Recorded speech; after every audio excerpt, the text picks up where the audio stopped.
Hello and welcome to episode 131 of Outnumbered the Podcast. This week we're talking to you about summer school and specifically 5 different opportunities that summer offers for education and learning. One of these is the opportunity to have fun, and that's why we are delighted to let you know this week's episode is brought to you by chalkpastel.com.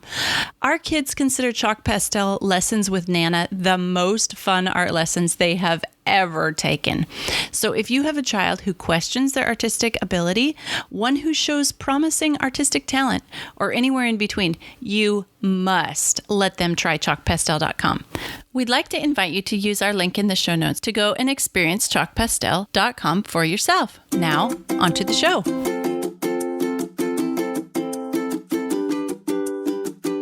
Hello, and welcome to Outnumbered the Podcast. I'm Audrey. And I'm Bonnie. We are experienced moms to a combined total of 19 children. In our weekly episodes, we explore relatable topics using our perspectives of humor and chaos. Tune in for advice and encouragement to gain more joy in your parenting journey.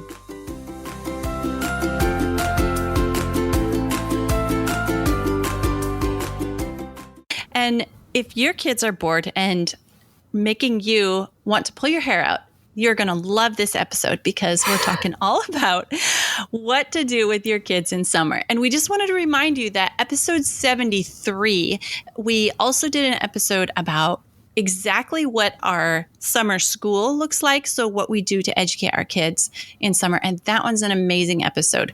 So listen to that one too. But this one is kind of a broader look at summer and what's going on. Yeah, and this goes without saying, but obviously this applies to any school vacations, right? It can apply to, homeschoolers, obviously, but anytime your kids are home off a regular school break, these are some great tips for not losing your mind with no schedule and kids running amok. Okay, so we wanted to pause here for a second and tell you that one of our best ideas for ways to keep your kids active during summer is something that we have given to our Patreon supporters for free. We have given them a super smart curriculum, and it's intended, it was intended to keep little ones busy while the older ones are doing schoolwork, and it works amazing for that. But why we're talking about it here is that it's just like my older kids love it. They love the Play-Doh. They love the sensory boxes. They love doing the activities with their younger kids. And it's a great way to keep both older and younger kids busy during the summer. And so if you guys want to find out what that's all about, you can go support us on Patreon. We have that curriculum over there. It's completely free. And we have a link in the show notes where you can find us on Patreon. We love our Patreon supporters, and we try to do lots and lots of special stuff to help them out because we know what it's like to have kids driving us crazy in summer saying, "Mom, I'm bored." The worst word ever equals all the chores at our house. Yep. You're bored. Hey, I got a list, right? That's right. The board list. Last thing before we get into the meat of the episode, we really want to share one of our latest reviews. It's from Tara SW, and she entitled it "So Helpful." I am a dinner time cooking veteran. I've literally been making dinner for kids since I was 10, but when you have a bunch of littles at home, sometimes you get burned out or just need someone else's thoughts. The dinner time episode was such a huge help. It reminded me of tricks I already had and gave me new ideas, plus new resources to check out. Audrey and Bonnie are rocking this mom thing and full of great advice. So thank you, Tara, so much for that episode, or for that review. If you who are listening have been meaning to leave us a review and haven't yet, just hit pause right now, take 30 seconds to head over to iTunes and leave us a quick review. We appreciate everyone so much. Oh, yes. Thank you so much, Tara. We want our podcast episodes to be just like a chat between us and you, and that we're just moms sitting around and we help each other and inspire each other. And so we love every review we get. So thank you. All right, let's talk about summertime. Let's try to look at summertime as an opportunity. So we're going to share 5 different opportunities you can use summer for in this episode. So we hope one of these 5, at least one of these 5, will help you guys make it through the doldrums of summer too. That's right. Okay, so the first opportunity, number one, is an opportunity to catch up. So for me personally, this means if a kid is behind in a subject, I mean, sometimes people just stick their kid in summer school to kind of fill in those gaps, which is totally cool. But if you don't want to do that and you've got a kid at home, this is a great time to get a little bit more one-on-one chance to work with your child, bond, connect with them, and then give them extra strength in a subject that they may be struggling in. Yeah, that is so true, because you're not focusing on, during regular school, you're doing all the subjects. It's a great time to just focus on one subject, and you can get, several lessons done, or they just don't get burnt out because their mind is working on another subject. They can just focus completely on one. And it's an opportunity to catch up in other ways too. Like I notice in summer, my house is always cleaner. Because I've just got more time to spend on it. We have more outside time, more time in the sunshine. Like there's always a backlog of projects that I just keep a running list of. And it's during summer that I can kind of start checking some of those off my list. Right. For us, summer is a great time for us to do household projects. So I painted a wall the other day. We actually do most of our quote unquote spring cleaning in the summer because we're stuck inside anyway. So that's when we like pull up the rugs and vacuum underneath them and move the couches. Although technically that probably has to be done every month because it's like piles of garbage under there. Some of my own work projects that are going to be a little bit more time intensive and take time away from the kids. Organizing things. I've been having a local teenager come over and help me because my big kids do their chores and then they want to play. So I'm like, well, I'm still in organization mode. So I'm going to have another girl come over and help. And we've tackled like every closet in the house. It's been fantastic. That is awesome. Yeah, that gets me all excited and reminds me of our episodes about organization and systems. So go listen to those episodes too. Those are great ones. Okay, the second opportunity that can be for some that you can see summer as is the opportunity to take a break. Guys, rest is so important. So one year I decided we weren't going to take a break from school and we're just going to keep going. We're going to press through. And we got around to school in the fall and everybody was just so burnt out and nobody wanted to continue.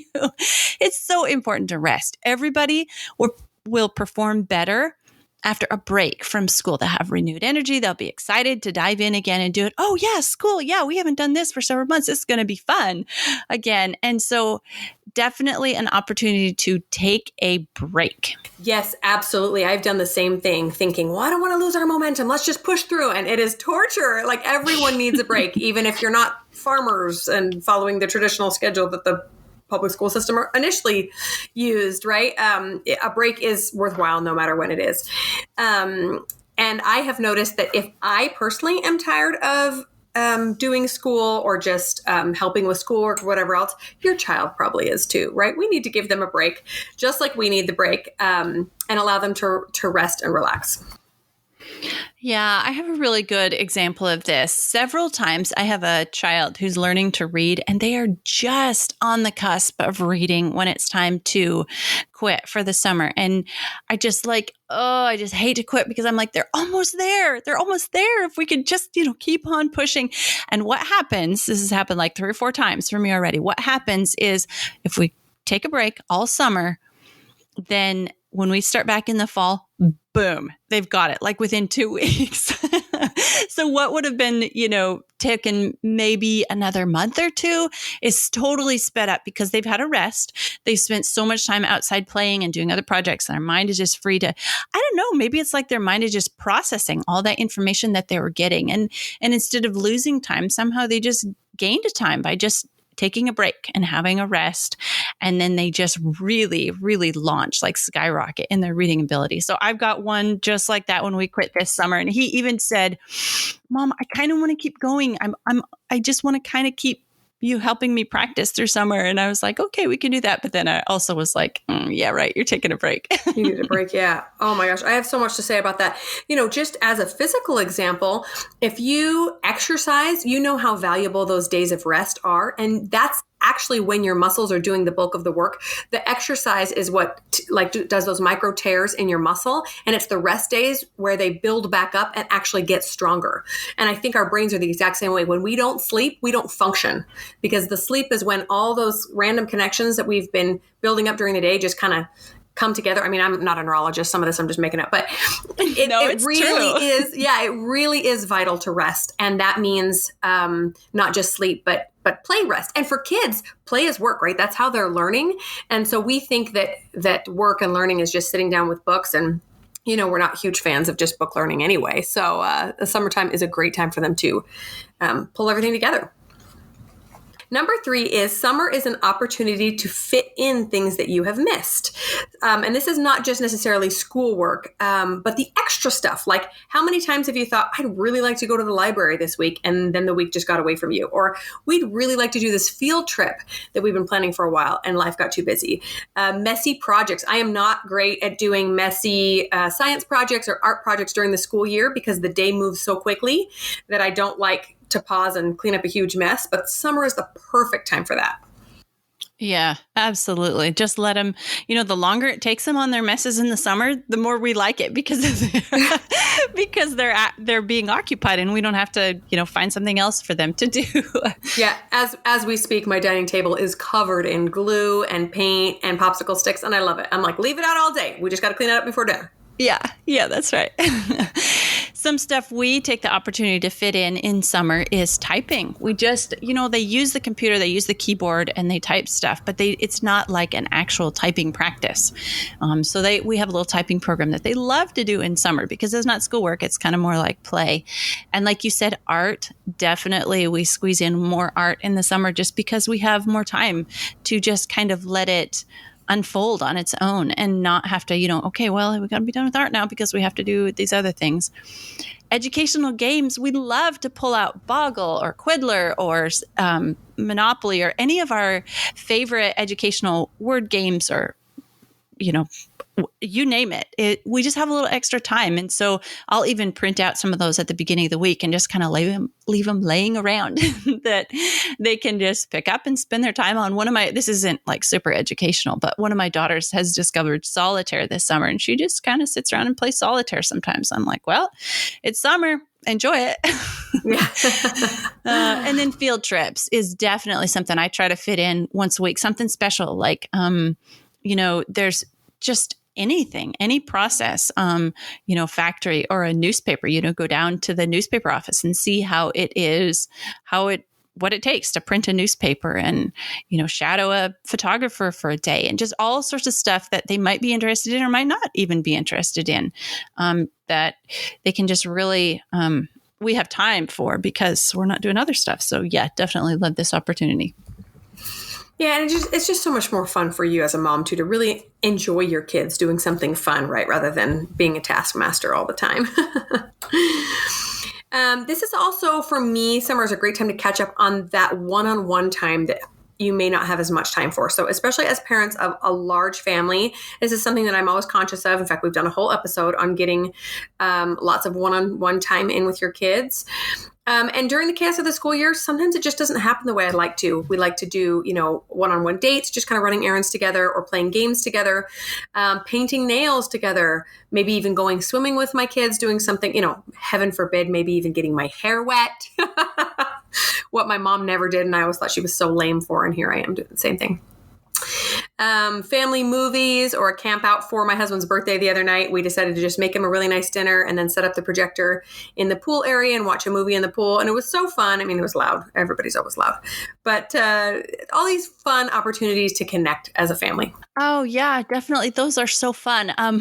In fact, the other day, yesterday, my kids and I took off. It was hot. We usually do our swimming on Fridays, but it looked like it was going to rain on Friday. And so we just took off and we went swimming yesterday just because we could. And I got my hair wet. Oh, good job, Mom. I know. Okay. The fourth opportunity we can look at for summer is an opportunity to bring in help. So in our Patreon episode this past month in June, we were actually talking about the things that we're willing to pay for ourselves and not, or bring in help on. And so again, we love our Patreon supporters. We try to give them everything we can, but we were given specifics on the things that we are definitely willing to outsource. So swimming lessons, a reading tutor, In fact, one of my daughters who has graduated, my 18-year-old right now, she is making money for college by tutoring other kids. And she has picked up, in the summer, she has picked up extra kids because there's a lot of people looking for help in the summer to, use it as an opportunity, number one, that we were talking about, opportunity to catch up. And number three, fit in stuff that they missed. And so my daughter's, she's almost got no spare time this summer because she has so many students she's tutoring this summer. And it's a great way that she's making money for college. So lots of people are looking for this too, like bring in help. And sometimes it's just a change of person, like that will help the child make it over the hump, like on reading. If someone else sits down with them and uses maybe just slightly different words to describe the same letter sounds or something, it just clicks. Or I've always found that bringing in somebody else helps them understand it differently, whether that person is an actual in-home person or it's like an online program. Like Khan Academy is one of our favorite. We're going to share some of our favorite summer resources at the end. But yeah, definitely an opportunity to bring in more help. Yes, totally. Audrey and I are going to be the first people to tell you that anybody can educate their children at home if they want to. But if you get someone who has an actual education in education, they have a lot of additional skills, especially for those kids that need extra help. And like I mentioned earlier, I've had a mother's helper coming in this summer. Think of maybe a teen or a preteen close by to you who can help, like I mentioned, organize or just hold a baby, play with a toddler while you're working with or playing with other kids. I mean, there is nothing that is off limits for outsourcing, right? If you just want more time to hang out with your 10-year-old because he feels kind of overlooked with a bunch of babies, hire someone to watch the babies while you and the 10-year-old go hang out. That's totally okay. Especially if it's, a 12-year-old that you can pay $5 an hour, $8, I don't know, whatever they agree to, right? Laundry and cleaning, we've mentioned before, those are kind of below my pay grade. If my kids aren't doing them, then I'm going to outsource them because that's not, my time is worth more than that now, right? Or maybe even a qualified nanny, someone who's a little bit older, has more experience, that you're willing to pay a little bit more if you have a job that you really want to dive deep on, maybe an actual business, etc. Maybe house cleaners, maybe someone to help with meal prep. You just invite someone over and say, hey, I'll pay you such and such an hour. And all you have to do is cook some sweet potatoes and cook some chicken and do these things for me so my meals are halfway done for the rest of the week. Yeah, and don't feel bad about bringing someone in to help. It's just like Bonnie said, that your time is more valuable and can be spent better on other things. Especially when you have several kids, there's just not enough of you to go around sometimes. And it doesn't have to be somebody you pay either. Oftentimes there's a neighbor or a family member that would be delighted to spend more time with your kids or something. So yeah, look around for some free options too. In fact, we have an episode coming up on finding a babysitter. And in that one, we cover tons of resources. So watch for that one too. Okay, so finally, number 5, our 5th opportunity in the summer is to have fun. So if you're productivity oriented and the kind of person that's trying to get all the things done when your kids are out of school, sometimes it can be a little bit stressful. Like, I'm never going to get anything done. They're here and in my space all the time. I'm going to have to entertain them, yada, yada. But it's okay to take a break and have fun with your kids. In fact, it's essential. All the things we've mentioned before, not just field trips, but trips out of town or even just to a neighboring town, going to a pool. Even if you have your own pool, maybe you go to the public pool together or a splash pad or a water park. I have learned many, many years ago how important it is to spend time with my older kids, especially while I have a young baby, because that young baby takes up so much of my time. So I am planning on going to a water park with my kids here in another couple of months, and I'm trying to figure out the logistics, but I'm either going to leave my baby behind or bring someone else to help out with the baby so that I can be fully available to hang out and spend time with my kids. I would hate for them to have a lot of memories of me just doing nothing but caring for babies. And generally that's not a concern, but if you have babies for, 16 to 20 years straight, it's kind of a concern. And so that's something that's been a priority for me, is to make sure that I'm having fun with my kids. Oh, those are all such good ideas and great thoughts about having fun with your older kids too. Yes, some things I thought about opportunity to have fun. It's extra time to play with your kids. Like I said, Bonnie and I like to squeeze in those extra projects, but the extra playtime with the kids is pretty important too. So some things we like to do is we set up a volleyball net. It's too hot in the middle of the day, but in the evenings we go out and we play volleyball. We do the swimming lessons that I mentioned together. We'll pull out a game just on a rainy afternoon and play a game together just because. And trips are a great way to have fun. It's if it's a day trip or if it's an overnight trip somewhere, just having fun with your kids is so important. I think if we all think back on our childhoods, remember some of our favorite memories are those times when people had fun with us, adults had fun with us. Yeah, totally. They let their hair down. Sometimes literally. Let their hair down and get wet. That's right. Also, a note to beware of the trap of electronics or screen time eating away at your days and weeks of summer. This is something that we're struggling with right now because I'm still just kind of in recovery mode after having a baby and then I was sick last week. And it is just so frustrating to watch kids use all their time on screens instead of all these really wholesome resources that are available to them during the summer. So it is a great time. Summer is a great time to sit down with your spouse and or the kids and set down some ground rules for screens, what you feel comfortable with. And I will also say that if you are trying to decide how much to give them, it is always easier to give more than it is to pull in the reins. So if you're thinking, I don't know that I want them to have time every day, tell them no. Tell them they're only going to do it Monday, Wednesday, Friday or something. Then if you choose to give them time the other days, you can. But just a little pro tip. Yeah, that's right. Summer is going to pass by, no matter whether you choose to be intentional about the time, how it's spent or not. So it's going to pass. So that doesn't mean every minute has to be planned. If your intention is to rest and have fun and spend hours in a hammock with a book, do it. But just be intentional that that's what you're going to be doing. If it's using this as an opportunity to take a break, take that break. But just, we love to talk about being intentional in what you do so that you don't feel like it's wasted time. Like if you planned the time swinging in the hammock, reading the book, and it feels so good that you're just swinging in the hammock, reading the book. But if you are swinging in a hammock, reading the book, and you're like, oh man, I really should be doing something else, then who wants that, right? Who wants that feeling, dogging their time in that gorgeous hammock? So anyway, the thought is just be intentional about how you're spending the summer, no matter what you're doing. Right. Intention is huge, especially for me. My mind is always going a million miles a minute of all the things I want to do or should be doing, blah, blah, blah.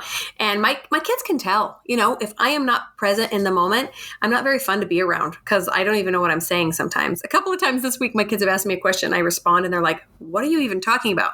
And I realize that I'm responding with a word that has something to do with what I'm reading at the moment. I have too much multitasking, right? So I'm trying to be really intentional about being there, being present, and having a great time. So we're going to wrap up with a couple of our favorite summer resources. All of these will be linked in the show notes. The first one is Savvy Reading. I know we've talked about this before. It is an awesome opportunity for kids to have a live tutor, either one-on-one or in very small groups, helping them get to the next level of reading. And my kids have been obsessed with it. My young ones, this is the only thing they're doing school-wise for the summer, and they look forward to it all week long. There are prizes they can earn that get like actual physical prizes that get mailed to your house. Super fun. That's really awesome. And we've had the creator of that program, Jansen, on our podcast as a guest too. That's right. They have done a really, really good job with this program, and I'm in love with it. So go check that out. Similarly, Revolution Math is another awesome program. Again, online tutoring that just makes it really, really fun. There's prizes to be earned and characters, and they almost always have a deal where you can get the first month for just a couple of bucks to try it out. So we'll link that as well. Nitro Type is an online resource for typing that my kids love. Again, we treat this one kind of like an online game because it's a little bit more gamey than it is learning, but they're learning while they're playing. So that's fun. Last summer, I was really nervous about the summer being stuck at home due to COVID. So we created a big poster that we divided into 4 quadrants. And at the top, we wrote home and away, and on the side we wrote paid and free. And then we just brainstormed everything we could think of, either paid in home or free at home, paid away, free away, if that makes sense. And we just plugged it into each quadrant. So when we were bored and we thought, well, we have a little extra money, we want to get out of the house, we went to the paid and away quadrant. Or it's really hot out, we don't want to leave, and we're trying to save money, we went to the home and free. And surprisingly, the quadrant that was home and free was the one that was the most full and that we did the most things in, which was really fun. So we pulled that back out this summer, did a lot of the things that we didn't get last summer. Anyway, just the kids got a huge kick out of that, planning all the fun things to do. Oh man, that sounds awesome. We're totally going to make one of those charts and hang it up. My kids would super get into that. Yeah, and it helps mom, like you're thinking, okay, I don't have the bandwidth to take anyone today, but I do have a couple extra bucks. And on there, there's things that are paid for staying home. You can order some washable paint from the grocery store, have it delivered, or you can order a new exciting movie on TV or whatever. That was a really fun way to stay within my limits of what I was capable of. Finally, just a couple of those ideas were washable paint for outdoors. We use that a lot. Water balloons. And a couple summers ago, we bought a blow-up water slide, kind of like those big, huge ones that you see at birthday parties, like the bounce house type things. We found that one that was designed to be used with water, has a little pool at the bottom. It cost us maybe $300. And they played on it for hours every single day that summer. And part of the next summer until it got a fatal wound. But that was an amazing investment. I would buy another one any day. Okay, that sounds like a really fun thing. My kids, I can see spending hours doing that. My kids love to just set up the sprinkler and go running in the sprinkler, run through the sprinkler. They can do that for hours. Some of our favorite summer resources are everyday reading. Again, this is Jansen, like we mentioned, our former podcast guest. She puts out a free summer reading chart, and you can print it like just on regular size paper. You can have it printed really big, and the kids can work through it by themselves or together. And it's always really cute and really awesome. And it gets them into kind of different sections of the library. Like I know I talked about that in our first episode that we did on what we do in summer school, episode 73, how we get around to different parts of the library. So that's one that we really love, her free summer reading chart. We can link that one in the show notes. Chalkpastel.com, she has so many awesome videos. We're part of her clubhouse and we love that. That is so fun. But she has tons and tons of free videos too on YouTube. It's just an amazing resource. Chalkpastel.com. My kids love that. Even everybody from my 4-year-old all the way up to my teenager, 13-year-old daughter, she loves it. So everybody does it at their own ability and skill, and everybody just feels like they're an artist. In fact, that's what she says at the end of every video that she does. You are an artist. And the kids love that. Something that we really, really take advantage of if we are working on number one, catching up in other ways, opportunity, is Khan Academy.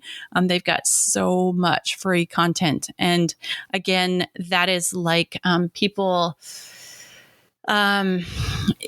just helping your kid in a different way, like opportunity number 4 that we talked about, bringing in help. So somebody teaching it a slightly different way and it just clicks with the kid. Mavis Beacon is the typing program that we use. My kids love that. And we use that one all the time. And it's also kind of gamey. There's lessons, but then they get to do games and earn rewards. And my kids also they do this through the school year too, but they also really like to continue doing their Duolingo app, which is their Spanish. And they love to do that one all summer too. It makes it kind of like a competition. You get tokens if you practice more often, and then you use your tokens to, whatever. It's just fun. And they like to continue doing that through the summer, and they have more time to spend on it too. Oh, so many great resources. In fact, I want to get off and go do some stuff. Some of this sounds really fun, like that reading chart. I forgot to print it out this year, and we need to do that to get my kids reading some more.